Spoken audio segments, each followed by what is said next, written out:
This is the first year that both Convent and Stuart Hall have, each of the divisions have received the National First Amendment Press Freedom Award.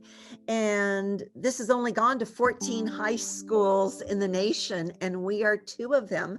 So with me, I have Grace Kremplish and Charlotte Ehrlich, who are editors-in-chief of the Broadview, which is our web and print publication in the girls' high school, and Sartaj Rajpal, who is one of the two editors-in-chief of the Roundtable, which is the official website and print publication of Stuart Hall High School. So ladies, this is your 7th award. What is either one of you? What does this mean? This is an award that we've received for all 4 years that I've been here and all 4 years that I've been on staff, which just really goes to show that from day one, I've felt empowered to use my First Amendment rights and speak the truth. This is a really huge milestone for our paper. It's showing that, we, as both a newspaper and a school, are advocating for press freedom and student voices in general.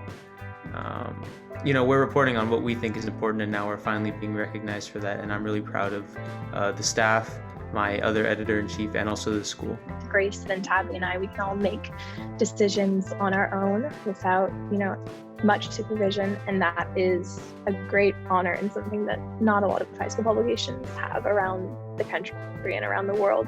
So it's just very special to have that privilege. I think it's also important to note that we choose what we want to write about for our newspaper, and we brainstorm as a staff. We get together and we brainstorm topics that we know our school community needs or might want to hear. And especially because we write for the girls' paper, we cover topics that particularly pertain to young women. We've talked about menstrual issues, we've talked about birth control, and then on a broader scale, we talk about things like racism and learning how to stand up to racism and become anti-racist. And we've talked about gun control in the past, climate change, and we speak to issues that we know our student body is passionate about, and we empower them to use their voices as well. From the boys' end, the relationship with the administration is really good, really strong. We always strive to adhere to the First Amendment in writing stories. So sometimes the stories are a little more negative, a little more critical of things that are happening in our school community, but the administration is open to that. And I definitely feel like, wise freedom and making smart decisions and making ethical decisions, especially when we're talking about reporting and giving hard facts. I definitely feel like that's kind of built into our school's roots and foundations as part of our core values, most certainly. I think it's really amazing to see people at school reading and, asking me, saying, how did you pull this off and put this together remotely? And we can see that impact on our community directly, that, we're working to get the news delivered to them, and they recognize that we're still able to deliver news to them in this remote environment. I remember the date, I feel like it was June 2nd of last year.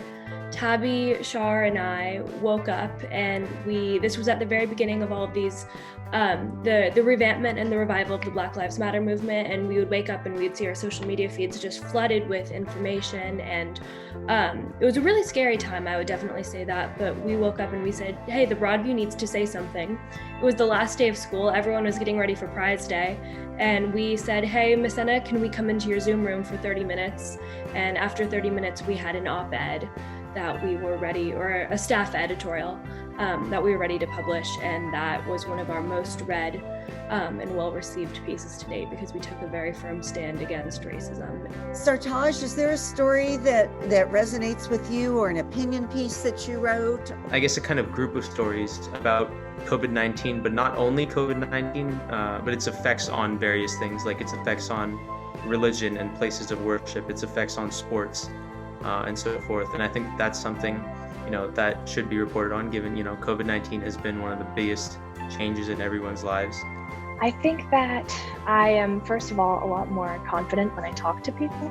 I think I am a lot less hesitant to raise my voice and to ask questions. Frankly, journalism has taught me how to write, which is a skill that is invaluable in any discipline, whether I go into the sciences or the humanities. I definitely feel like journalism has truly taught me the professional life skills that I know I'm going to need in the future.